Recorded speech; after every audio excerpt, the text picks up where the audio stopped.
The nice thing about crypto is that we can see who owns what. Everything is 100% transparent. That's very different to the traditional markets.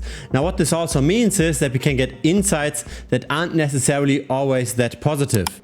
In this video, I want to talk about the stablecoin market. I want to talk about who owns how many stablecoins.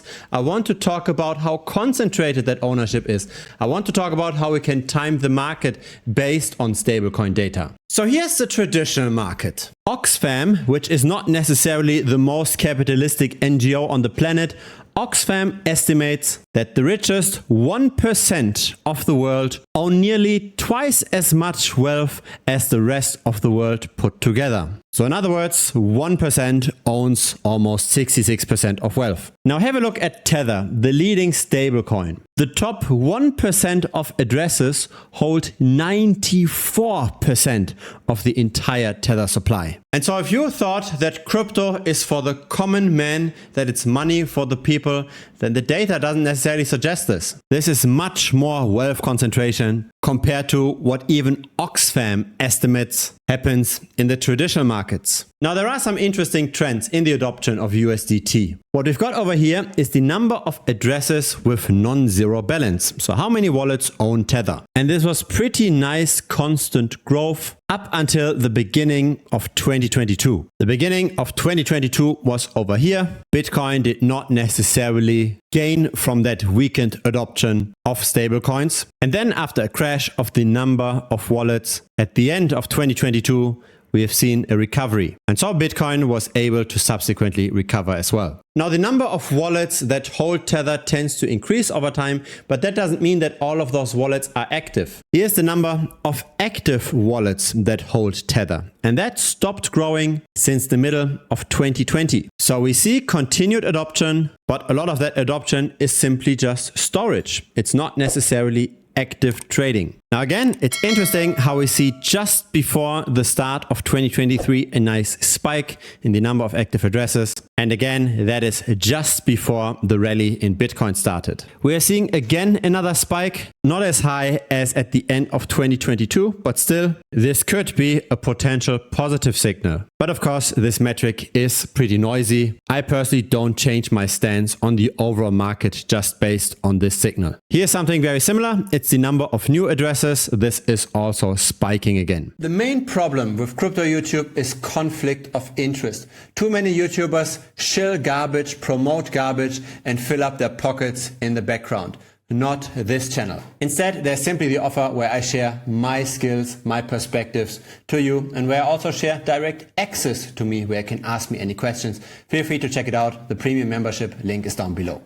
Now there are two potential places where Tether could be stored. One place is simply in a wallet, another place is in a smart contract, right? So when you deposit your Tether to, for example, borrow against that Tether, or if you deposit your Tether in a DeFi platform in order to gain from trading fees, etc., then that Tether isn't held in your wallet, but in the smart contract. Let's have a look at the percent supply held in smart contracts. There was a massive run up in the third quarter of 2018. I do not know what caused this run up. At the time, the number of circulating Tether wasn't really large. If you know what happened here, feel free to comment this down below. Now we then saw increased smart contract adoption throughout 2021 and 2022, which is no surprise because that's the time when DeFi summer happened. So decentralized finance was the story of the bull run at the time. Then we came back down. Now we are increasing again quite constantly. Parts of this again might be DeFi adoption. Parts of this might even be people that short Tether. Because that's the thing, right? We don't have proper proof of reserve for Tether. We don't know what those commercial papers are, and we don't know if there's really enough money in bank accounts around the globe to redeem all of those USDT. Tether's market cap is at an all-time high, and relatively speaking, it never really fell that much. So this is a move from 83 billion down to 65, a drop of roughly 20%. So who knows if 70% of Tether is simply just printed out of thin air. Here's the same chart on a logarithmic scale. We did see a bit larger of a dip before, but still, this was a drop of roughly 40%. It's really hard to estimate how much pressure Tether can withstand. And so let's zoom out a little bit. Let's look at all stablecoins. And let's first focus focus on Ethereum. So what we've got over here is the amount of stablecoins issued on Ethereum.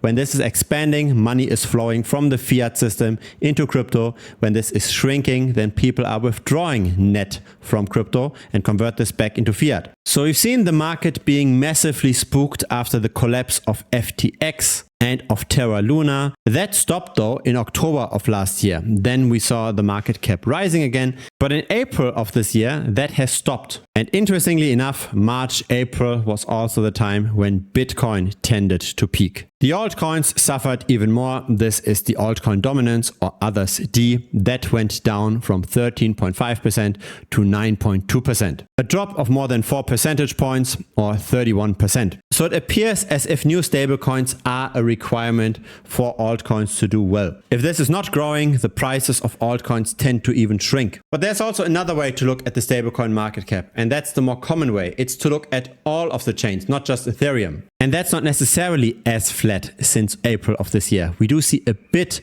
of a rising trend. Not very steep, but at least a bit. Now, I'm not sure how much credit we have to give this rise over here. Because to my knowledge, pretty much any stablecoin issuer only guarantees redemptions into fiat from Ethereum. So if you've got your USDC bridged from Ethereum to another blockchain and you want to convert those stablecoins into fiat, what has to happen in the background is a conversion back to Ethereum first. The on and off ramp from and to the fiat system happens through Ethereum for most stablecoins. And so I trust this chart more than this chart. And so here's an interesting effect. What we see here in green is how dominant Tether is as a fraction of all of the stablecoins. What's in purple at the top is the dominance of USDC. So people got somewhat spooked with USDC after the collapse of Silicon Valley Bank because that depegged USDC for a while. And since then, we see more and more continued adoption of Tether. Now the question is this real organic adoption, or is this actually potentially even Tether itself that's swapping their USDT into USDC in order to then activate fiat redemptions? Because maybe liquidity isn't that great for Tether. Who knows how liquid those commercial papers are? Now there's an interesting connection between the stablecoin dominance and crypto prices. So when there's a lot of money in stablecoins as a fraction of all of crypto, we tend to be rather depressed in crypto prices, and vice versa. When most of the stablecoins are deployed, then we tend to be rather heated with crypto prices and prices tend to go down. And so what we've got over here is the stablecoin dominance, which peaked at around 18%. And the first vertical line that we've got over here, the 9th of November 2022, where we've got that stablecoin dominance peak. And so where a lot of stablecoins were on the sidelines and ready to be deployed. At exactly that day, Bitcoin bottomed. And so we can see the exact opposite effect as well on the 12th of March 2024. The stablecoin dominance bottomed and so Bitcoin peaked. Again, a lot of stablecoins were deployed at the time and so crypto prices tended to be high. And so it's nice to look at this chart every now and then at the stablecoin dominance because it can give us at least short term a hint whether or not we are heated. Currently, we seem to be pretty balanced, right? We have seen way higher levels and way lower levels. I publish videos like this regularly on this channel, so if you don't want to miss the next ones, feel free to subscribe. And if you enjoyed this, feel free to also give this a like because it helps the channel grow. In case you've got Telegram, then you're more than welcome to join us. The link is down below. Looking very much forward to chatting with you.